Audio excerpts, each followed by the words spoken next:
Doctor Babasaheb Ambedkar గారి 65వ వర్ధంతిని పురస్కరించుకొని సిపిఎం నగర కమిటీ ఆధ్వర్యంలో పూలమాలలు వేసి గణనివాళులు అర్పించడం జరిగింది.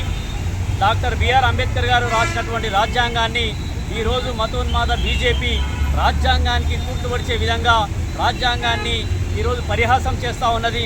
ఈ దేశంలో ఉన్నటువంటి ఎస్సీ, ఎస్టీ, బీసీ మైనారిటీలు ప్రజలందరూ కలిసి భారత రాజ్యాంగాన్ని రక్షించుకోవాల్సినటువంటి బాధ్యత మన అందరిపైన ఉన్నది.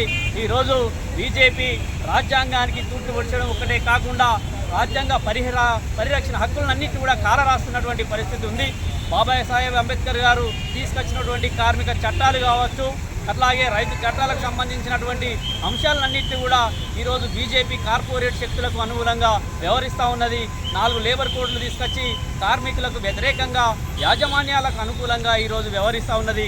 రైతు నల్ల చట్టాలను కూడా చేసింది.